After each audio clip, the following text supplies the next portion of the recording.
in a few minutes. Sherelle Parker, Mayor of the City of Philadelphia.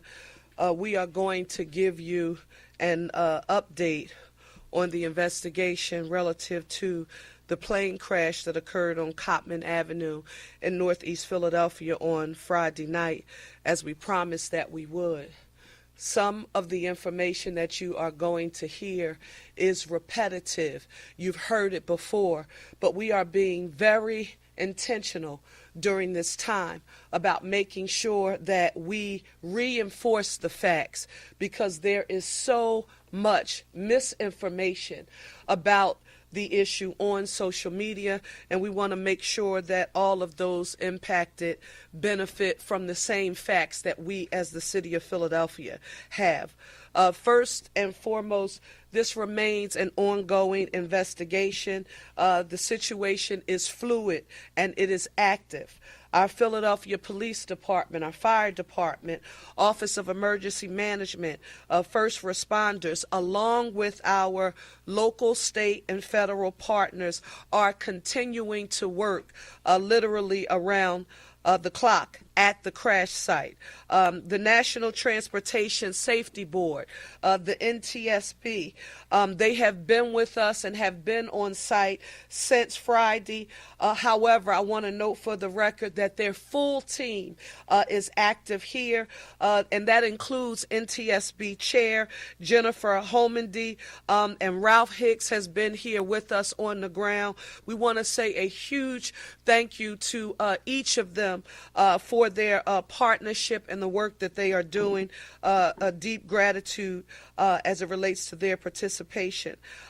As of this morning, I do want to provide you with an update on the casualties and injuries that have suffered as a result of the crash. We noted yesterday and confirmed that there were 6 people on board the plane that crashed on Cottman Avenue. We mentioned the pediatric patient, their mother, and a 4-person flight crew. And yes, that did include a doctor and a paramedic. You have heard the details. It was a medical transport plane that took off from our Northeast Philadelphia airport, and it was only airborne for a very short period of time before something went terribly wrong and it crashed. The aircraft, a Learjet 55, was en route to Missouri, and that is according to data we received from our Federal Aviation Administration. I want to state for the record that our city continues to mourn their loss, and they are in our thoughts and prayers. We have also previously noted, and they continue to be here on site with us, providing as much support as possible during this time. We noted that all 6 of the individuals who perished on the plane were Mexican citizens, and that the Mexican consulate, they continue to be here with us. Consul General Carlos Obrador. Consul General, thank you again so very much. And for again, the way information is being distributed, some people have noted who they have affirmed the names of the individuals whose lives were lost on social media. But thanks to our partnership and working with the Consul General and the Mexican consulate, and out of respect for them, we will not be sharing that information until the Mexican consulate has deemed it appropriate. We can also confirm that there was at least one other person who perished, and that was the individual I referenced who was in the car, and there were additional victims who were injured, and they are being treated. We talked about it, nearby hospitals, but that number has now increased to 22. 5 of the victims remain hospitalized currently, and 3 of them are in critical condition. We have not, out of respect for their families and their loved ones, shared the names of any of those who have been impacted. Please continue to lift them, their families, and loved ones up in prayer, and our city stands with them and every victim of this tragedy. The investigators who are at the site, They are pouring over every bit of material that has been available. They are going to provide very specific updates as soon as possible. Yesterday, many of you may have witnessed the presser that was hosted by the NTSB. We want you to follow them on Twitter or X or whatever you reference it as for subsequent updates. That is the method of communication that they use to make announcements. And again, we are working and collaborating with them as closely as possible.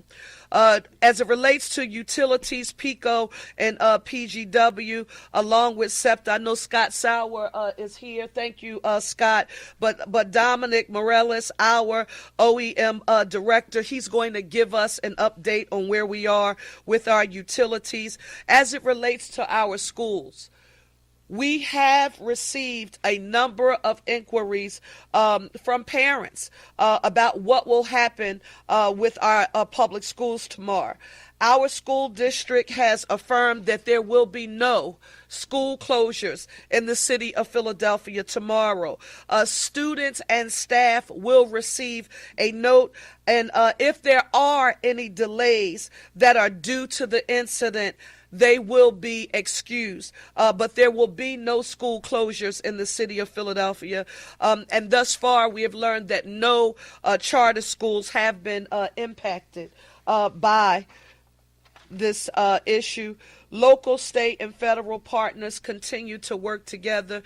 You heard me mention NTSB, the FAA, the Office of our Governor Josh Shapiro, Pennsylvania State Police, Pennsylvania Emergency Management, Department of Environmental Protection, our Police and Fire, OEM, our Managing Director's Office, the American Red Cross, School District of Philadelphia, and many other agencies and officials.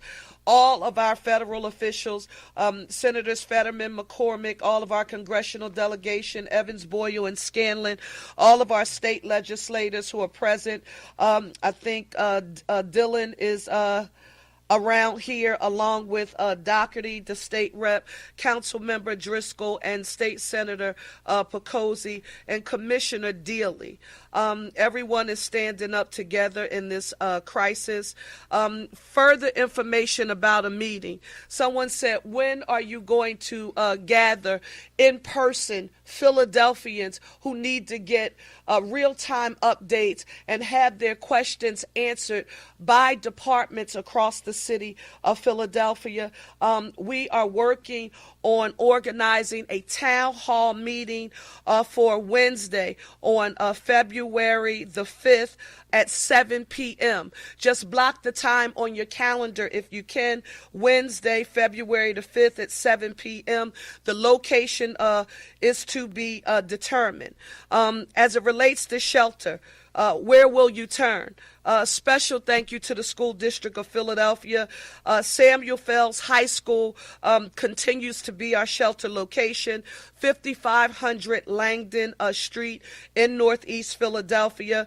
It is being operated in partnership with OEM and the American Red Cross, Southeastern Pennsylvania, with the School District of Philadelphia. It's open 24/7. The Red Cross disaster workers are there to assist anyone who has been impacted as a result of this tragedy.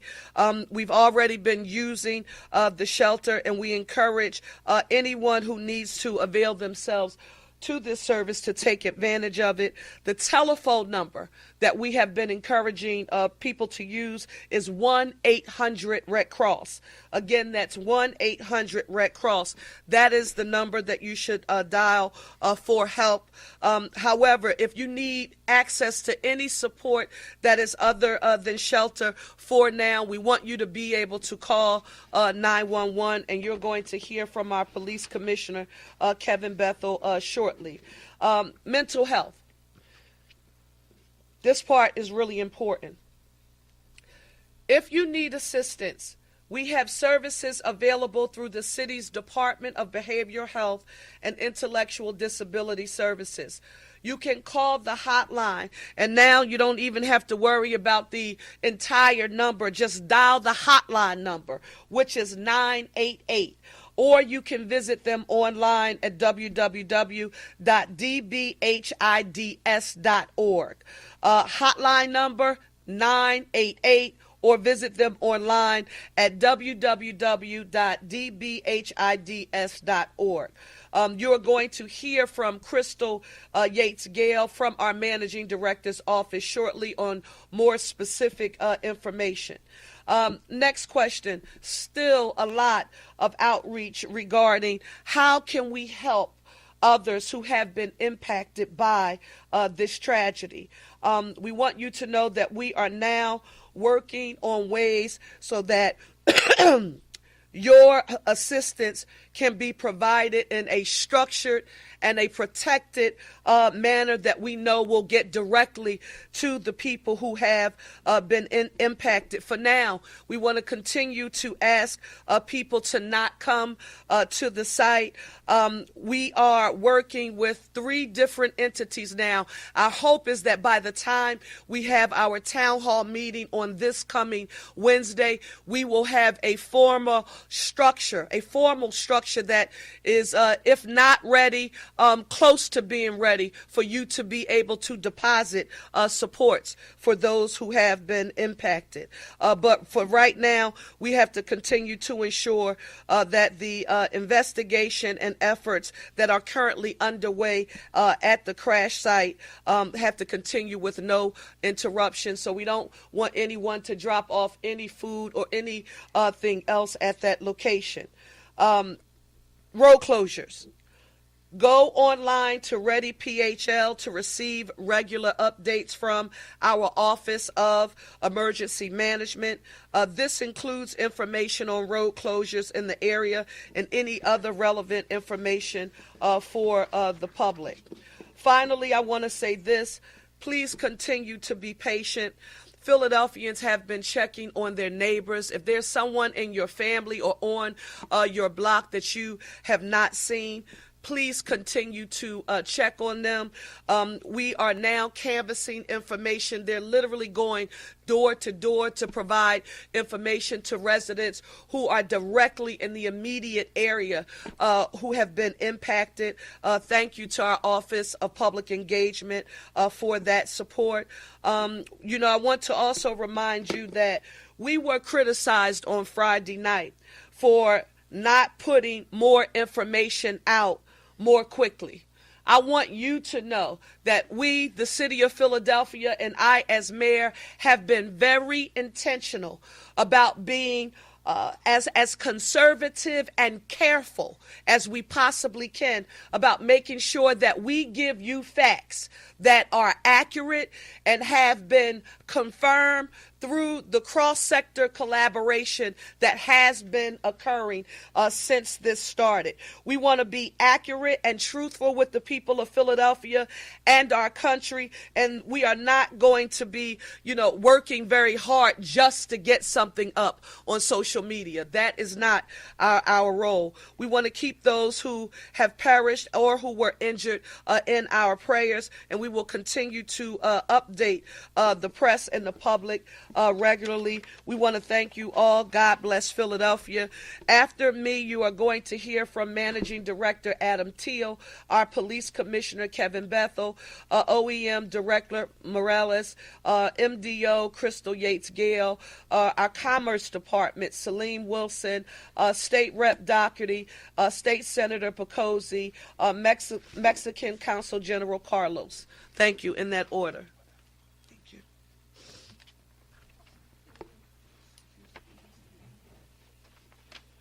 I want to reinforce that with Mayor Parker's leadership and her example of interagency, intergovernmental collaboration, we still have literally hundreds of people, hundreds of incredibly dedicated staff who are working at the incident scene, the large incident scene, all around that scene, here in our Emergency Operations Center, which has been activated since Friday night and activated for other events since well before that. These folks represent almost 30 different agencies and partner organizations, local, state, federal, not-for-profit. So this is a major operation. I can tell you these folks, the folks we have working at all those different levels of government, are hands down the best in the business. They have the experience, the expertise to do this work. We are, again, with the mayor's leadership, we are using all the resources that we have. We are getting all the resources that we need to move this incident forward as we go into the recovery phase now, what is going to be a long-term recovery, to move forward as quickly as possible. And we have to do this right. The outcome of the investigation matters. It matters to the people, to the families that are affected, who were affected by this. It matters for safety going forward for all of us. So we are being very deliberate in our actions, and we need patience. I can tell you these folks are working 24/7. We're very happy with the level of progress and the trajectory going forward. We are still days away from getting to that next point, and potentially weeks before we have the answers. We in the NTSB have the answers to some of the questions that you all might have. So please give a thought to all those people who are out there working, no matter the weather conditions, no matter what comes next, who are out there working to resolve all of this as quickly as possible, to take care of our residents and businesses that are in the affected area. And again, I just want to highlight and appreciate Mayor Parker's leadership for ensuring that we have everything we need to do this right and to do it as quickly as possible with, again, getting things done properly as our overriding and overabiding concern.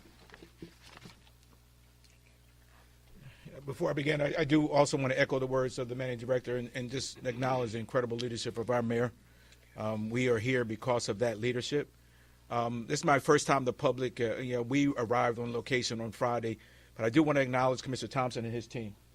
We had the responsibility to set up the perimeter, but his men and women were in action on the ground, and they did an absolutely incredible job. So I just want to take that opportunity to thank him and the fire department for the absolutely incredible. My men and women were working in some conditions, and his men and women were leading the charge. We were supporting that, and I just want to say thank you for that. I mean, we have set up a perimeter. The perimeter remains in effect. I'm appreciative of the state police and Colonel Parrish enabling us to help us deploy because, as you know, in addition to covering such a large scene, we still have to respond to 911 across the city. And so that support has been incredible. We will remain in that posture. However, we will be announcing that we anticipate to have the Roosevelt Boulevard, both the inner and outer lanes, open by rush hour tomorrow. That will be a significant shift as to what our posture has been since Friday. We have about 150 men and women on the ground. They have been on the ground since this incident occurred, on the blocks within there, assisting families moving through that process. We anticipate over the next couple of days there's cars in those spaces. As our investigation moves to which process, we will be able to start to allow those cars to remove. So we'll provide an update on that. I'll end with just saying, in addition, I have been extremely proud to be serving in this partnership that you see behind us. But most importantly, I'm proud of the men and women in my team who responded that day. They know who they are. Some of them saw some significant trauma. But from our investigative and our patrol assets, I totally appreciate their hard work and effort. So at this point, I will turn it over to our manager, to Don, right? Don. Thank you, Commissioner. Mayor, thank you very much for your leadership and the opportunity to brief today. The City's Office of Emergency Management, a city agency, is really served to support and coordinate to large-scale emergencies, disasters, and complex events. Fortunately, we are all familiar with one another. Unfortunately, sometimes that's due to tragedy. But the fortunate part is that there is a standard operating procedure that has been in effect for less than 48 hours since this no-notice event happened on a Friday night. Some of that standard operating procedure proceeds back the week before. We've been in Code Blue, caring for Philadelphians as a joint team. We celebrated the Eagles NFC championship together on that Sunday and are now preparing for the upcoming Super Bowl match, and have done many other day-to-day things throughout that. And so we are very pleased today, less than 48 hours in this afternoon, to announce some progress.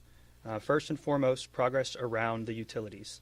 The utilities, PECO, has reported that all of their service has been returned to that community, with the exception of immediately impacted buildings. As you all know, several buildings received significant impacts, whether due to fire or other damage. All but those immediately impacted buildings have been returned.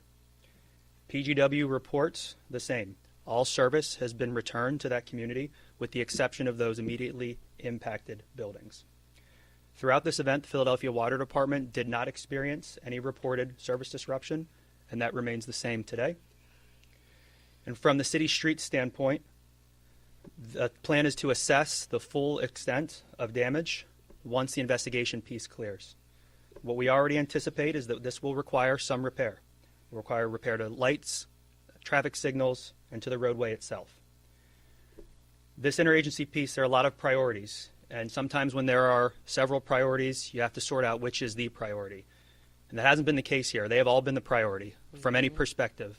And our job at OEM and the team that does this every year, every day for the Office of Emergency Management, only with the support from our partners, has been working to sequence that work with folks that we knew well before Friday and folks that we just met Friday night, Saturday, and even today as they've come from across the country to support this event. As it relates to SEPTA, there are, as we all know, detours in place. We know folks have medical appointments, folks have business they wish to do in that area. SEPTA.org is where those detours are posted. People need to plan ahead. Plan ahead for Monday. Plan ahead for Tuesday, Wednesday, Thursday, at least, just to be safe right now. We hope to continue to come with more progress and more updates in this fashion, but plan ahead because this is a significant event, and long-term recovery is a formal use because it is going to be long-term when we think about all the scope of things that we need to do to return to, dare I say normal, but a sense of normal now with the tragedy that's occurred. As far as ongoing updates, two resources I want to raise up. First, the phila.gov website. There's an ongoing blog updated in real time as things change, as information becomes available. We heard about an event scheduled for Wednesday. Those things will be posted on that running blog. To complement that, we've activated a text message service. You can text one word, Recover PHL. That's RECOVERPHL to the number 888-777. Residents, businesses, visitors. If we have a resource to push, an update to share from a 10,000-foot view, we will use that source to text message that out to folks. And of course, the social media accounts for the city, primarily the Philadelphia Office of Emergency Management X account. The last thing I'd like to say is our sincere condolences to everyone involved from every aspect. I think we've learned a lot of ways that this has touched folks directly and indirectly, and we will continue to learn that over a long period of time. And to that extent, I'd like to introduce Deputy Managing Director Crystal Yates-Gale for Health and Human Services. Hello, everybody. My name is Crystal Yates-Gale. I'm the Deputy Managing Director of Health and Human Services. We know this incident is causing trauma for many people across our city. People are thinking, what if? What if I had been there? When there's a traumatic incident that impacts the community at large, we can expect the need for behavioral and mental health services to begin soon after, and to increase as time progresses. The fire department's AR3, it's an alternative response unit, which is a combined EMS and Department of Behavioral Health and Intellectual Disability Services resource, is available and has been present for the community's immediate need. The Department of Behavioral Health and Intellectual and Disability Services, other partners to include Network of Neighbors and Friends Hospital, which are nearby resources that can provide additional help in the short, medium, and long term. People can call, as the mayor said, 988. That is Philadelphia's crisis line for help. Remember, 988. They will also connect you to resources if you need them. Some signs of trauma include heart racing or skipping beats, body aches, emotional swings, outbursts of anger or rage, fear, depression, anxiety, or the feeling of no energy. If you're experiencing any of these things, do not hesitate to call 988 for help. It is also important for me to note that the Health Center number 10, located at 2230 Cotman Avenue, will be open tomorrow. All appointments will be kept, but we ask for your patience with any delays. Thank you.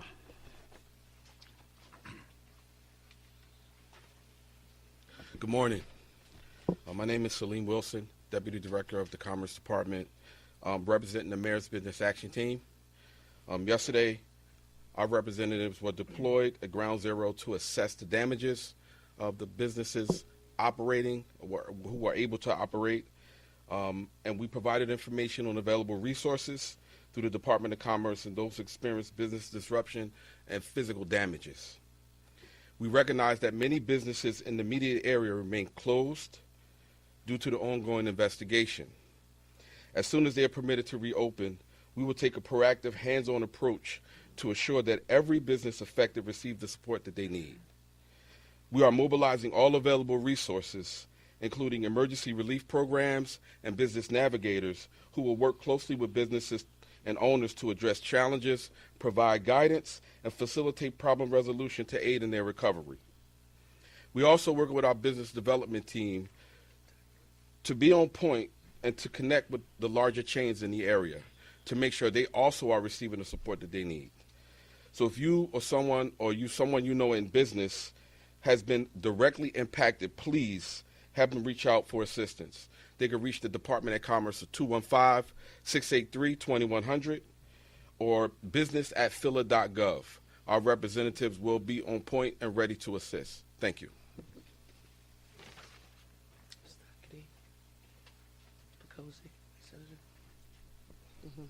Hello, everyone.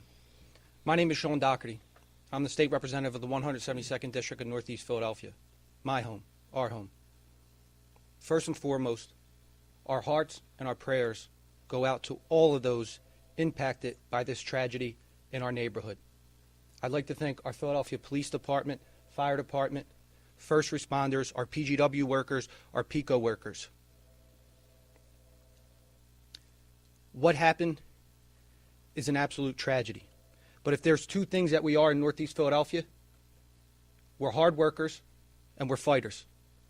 And we will work and fight to rebuild, maintain, improve, and support our neighbors. We're Northeast Philadelphia strong. Thank you. My name is Joe Picozzi. I represent Northeast Philadelphia in the State Senate. This weekend, the people of Northeast Philadelphia were tasted with the crisis. In the national eye, we showed the entire country our strength, our resolve, our commitment to respecting the directives from law enforcement, and our willingness to come together as a community. It's the reason why we're known as the Great Northeast, because of our strength, of our communal bonds. I want to express my deepest condolences to the families affected by this tragedy. I want you to know that we'll be here with you every step of the way. I want to thank law enforcement for everything you've done and your tireless work throughout the weekend. And I want to thank Mayor Parker for your crisis leadership. We're all deeply, deeply grateful for you. So thank you so much, Madam Mayor. Thank you. Thank you. Thank you, Madam Mayor. My name is Carlos Obrador. I'm the head consul of Mexico in Philadelphia.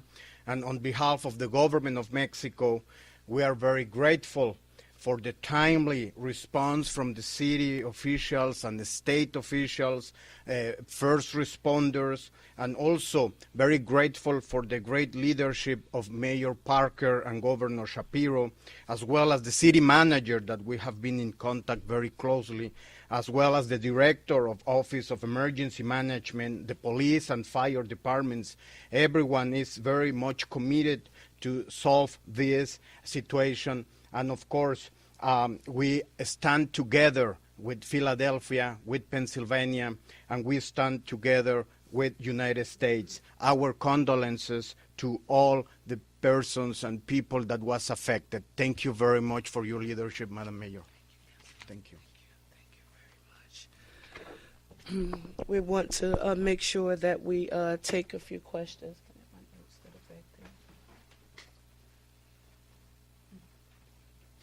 Thank you, Kristen.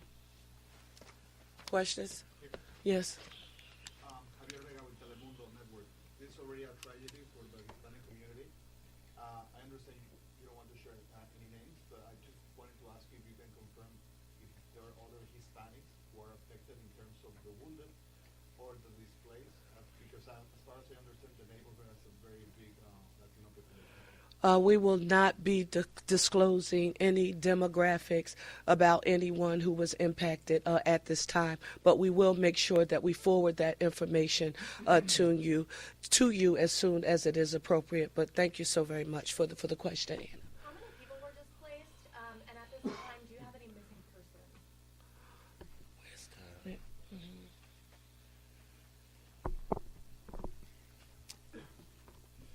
We are still not sure exactly how many families were displaced. We know there are at least 11 properties that were significantly damaged. We still have our urban search and rescue experts, L&I. They're going through the neighborhood yet again and doing structural assessments, damage assessments.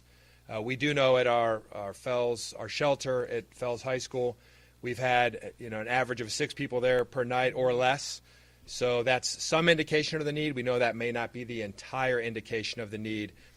Please, again, if you are hearing this and you have been displaced, you can go to Fells High School, check in there, all those other resources that are available online, because we may not know everybody who's been affected. There may be folks who left and just haven't come back yet. They decided to go. It's still, I know it's hard to believe we are still very early in what will be a long-term incident. And to the point about the missing persons, what we've reported is what we know. And as the mayor said, we are being very thoughtful and intentional and deliberate about ensuring that we're only reporting what we know and not speculating about other things. And part of that, there is still a lot of work that is being done. You've heard us talk about our joint investigation team, our forensics folks at PPD, again, best in the business, working alongside our fire marshals, federal partners who we always work with, federal partners from FBI, ATF, and others. They have a lot of processing yet to do of the scene. In fact, as you heard, we have not yet recovered everything we need to recover from the scene, all the different materials that we need to recover. So it is possible, all that to say, it is possible there are still people who were affected by this event, affected by that crash that we don't know about. So as we said yesterday and the day before, if there's somebody who you think might have been in this area and they're missing and they haven't checked in and you can't reach them or they live there, call 911. Don't be afraid to do that. And we have people who know how to handle, again, we handle these cases all the time. And that's part of the uncertainty that we're going to continue to have for days, potentially weeks, about who might have been in that area that we don't know about, who might have been affected by this tragedy. You said 11 properties, is that homes and businesses or just homes?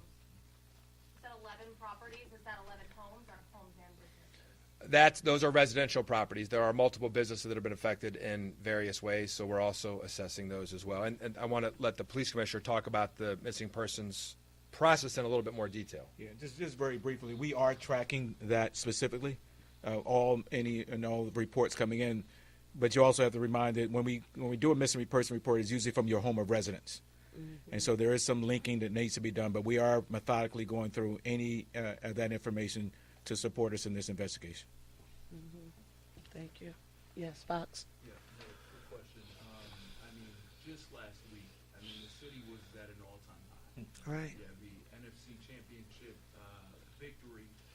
Now you have a situation like this. What are some words that you have for a community, a city that is dealing with an influx of emotion? It's really interesting. And during very difficult times, when my grandmother was alive, and even until today, it's in times of crisis when you should remember who you are. And we have to remember what defines Philadelphia. We are a strong people resilient people who clearly understand how and why it's so important that we take care of each other. Prayer for our city. You heard me say it yesterday. I am a praying mayor, but together, as a community, as a city, as a village, there is nothing that we can't overcome together. And that's why it's so important. I want to, because I've gotten a lot of calls and communications from people about misinformation being, disseminated on social media and us not being able to control what is being said about what is happening. That's why we're being so intentional about where we are right now. Just be patient with us. We're going to communicate to you what we know and when we know it. And again, when our cross-sector collaboration has affirmed it, we will share it with you. But Philadelphia, don't forget who you are, and remember our one Philly philosophy. People would often say to me, well, and I was out and someone said, well, that's the mayor's, that's the mayor's slogan. One Philly, a united city is not a slogan. One Philly, a united city is a vision. It's a path forward. It's a strategy for how we can function as a city. And you've seen it at work here since this crisis unfolded. And we will get through this moment. One last question. Eva?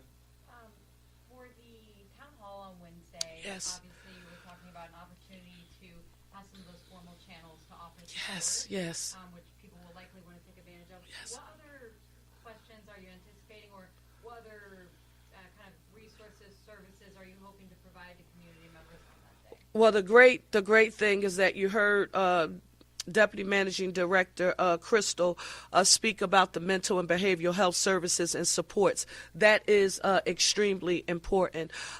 We also have to talk about the businesses who were impacted. For example, when we talk about securing the perimeter, when we talk about traffic to and fro on the boulevard and Cottman Avenue, when we talk about those businesses in the mall that are closed, it's not just those business owners, it's the employees who work there. It's direct impacts and indirect impacts. And so the Commerce Department, all of the state resources. I mean, right now, this is an emergency here. A tragedy here in the city of Philadelphia, and we have to quantify it to see if any additional resources are needed to help us at this moment. Our finance department and budget offices, they're now working on trying to calculate the fiscal impact this has had to Philadelphia's budget. I mean, when those businesses aren't doing business, taxes aren't collected. So how is this going to impact the budget moving forward? So we're all of those questions. Parents, making sure if anyone has witnessed it. I mean, there were some very dramatic visuals that before my child would see it on social media, I would have loved to have been able to explain to him that what you are about to witness, yes, it actually happened, but to give it some context. And some parents didn't have that luxury. Their children were just on social media, and they're saying, hey, Mom, hey, Dad, look, did you see this? So all of those things. And then any residents who've had any challenges they should not have, since we've had door-to-door, block-to-block canvassing. But anyone who is in need of any kind of assistance from the local, state, or federal level, once we give them the date and the time for the town hall meeting, we want them to come with any questions that they may have. Thank you all so much for your time, and we'll be back in touch. Sawyer? Sir, how difficult was this? Thompson. That's a Wayback Machine. How difficult was this fire Commish. to cover? You had apparently jet fuel and multiple people and dwellings all over the place. Did you have the necessary personnel, and how difficult was it for your men your teams to get around to where they needed to go with the crowds and everything? This was a challenging fire for the Philadelphia Fire Department. We are one of the best fire departments in the country. But this incident isn't something that most fire departments see. So it took a lot of resources, some out-of-the-box thinking. We had to really wrap our arms around what was going on, and then we relied on our professionalism, and we relied on our partners throughout the city, our colleagues from the police department and others to get us through this. So yes, it was challenging, but we do have the resources to address almost any sort of incident that happens within the city. So thank you for that question. Thanks, everybody. Thank you all. Listen, I want to say a special thank you before they depart to State Senator Pecosi, to State Representative Doherty. Councilmember Driscoll could not be here, but I want you to know as we move forward and we're advocating for the interests long-term here in the city of Philadelphia, what you all have demonstrated during this time, it is something that our city will never forget, and I just wanted to publicly say thank you to each of you. Thank you, Madam Thank you, Madam Mayor. We learned from your leadership. Thank you.